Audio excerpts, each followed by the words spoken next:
এটা হচ্ছে ইকবাল ভাইয়ের সরিষা বাগান।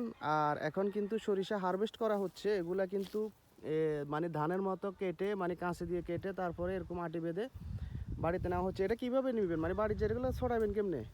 এটা শুকাই হয়তো ফিডি ইয়া করবো আন্ন ধানের মেশিনে লই গেলাম। মানে ধানের মেশিনও লন যাবো, আবারও ফিডি, মানে ধান যেরকম লয় এরকমই লইবেন, হ্যাঁ হ্যাঁ এরকমই লইবেন। ও আইজানের মতো ফিডি লইতে হইবে। আজকের মতো ফিডি লইবেন। আর এবছর কতটুকু করছেন?